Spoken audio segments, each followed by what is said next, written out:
আকাশের সবচেয়ে নিকটবর্তী জনবসতিপূর্ণ স্থান, যেখানে মানুষ মেঘের উপরে বসবাস করে। 5100 মিটারের এই চরম উচ্চতায় বাতাসের ঘনত্ব খুবই হালকা এবং এখানকার স্থানীয়রা স্বাভাবিকের চেয়ে 50% কম অক্সিজেন নিয়ে বসবাস করছে।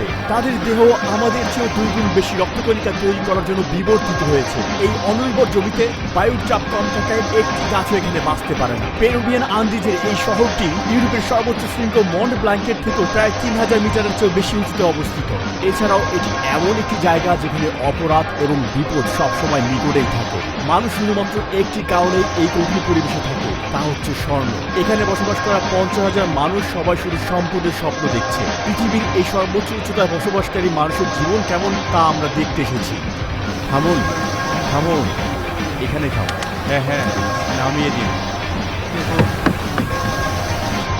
আমাকে একটি ট্যাঙ্ক দিন, অক্সিজেন ট্যাঙ্ক দিন।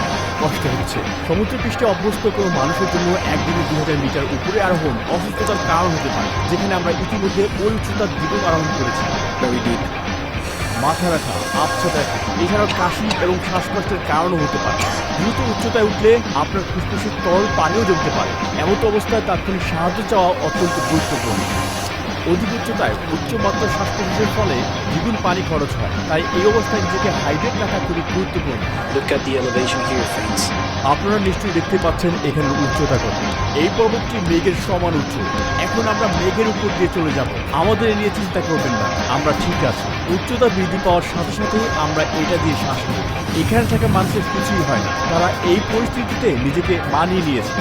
বায়ুমণ্ডলের ঘনত্ব পাতলা হয়ে যায় এবং এখানে শ্বাস নেওয়া কঠিন হয়ে যায়। তবে আশা করি আমরা এতে অভ্যস্ত হয়ে যাব। আমরা এখন যেখানে যাচ্ছি সেটি হলো একটি খনির শহর। স্বর্ণ প্রক্রিয়াকরণে ব্যবহৃত সায়ানাইড এবং পারদের মতো মারাত্মক রাসায়নিকগুলো এখানকার মাটি এবং কৃষির জমিকে দূষিত করছে। যাত্রার পূর্বেই